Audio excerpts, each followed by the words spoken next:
Hello everyone, so in this video, I'm going to be showing you how to bypass Samsung FRP lock. So the first thing we need to do is simply open up our PC here and go to this app, which is iSumSoft. We need to download this, and then once we've downloaded it, we go to our desktop or wherever we placed it. Mine would be desktop, and then we just open it up once we've installed it. And then you are given these three options here, which is unlock screen lock, which is to easily remove Android pin pattern, fingerprint, passwords, and etc. And then right here, which second option is unlock Google Lock. This feature quickly removes the Google Lock from your device, and then reset your Samsung device to factory settings in one click.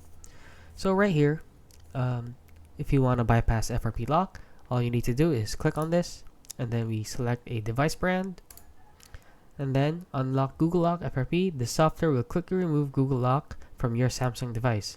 Note, please do not connect multiple devices. Please make sure your device is connected to your PC at all the time. So before you click on start here, you want to make sure that your phone is connected to your PC, and then you click on start here, and then you click on all Android versions, or depending on the Android OS version that you're on. So right here, which is the first option, all Android versions give priority to the new method in 2023.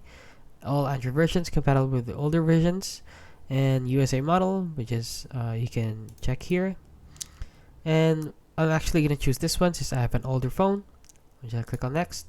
And then this prompt will show up. This software has not been activated yet. Please buy a license to remove all limitations. So once you buy the software, then you can remove the Samsung FRP lock.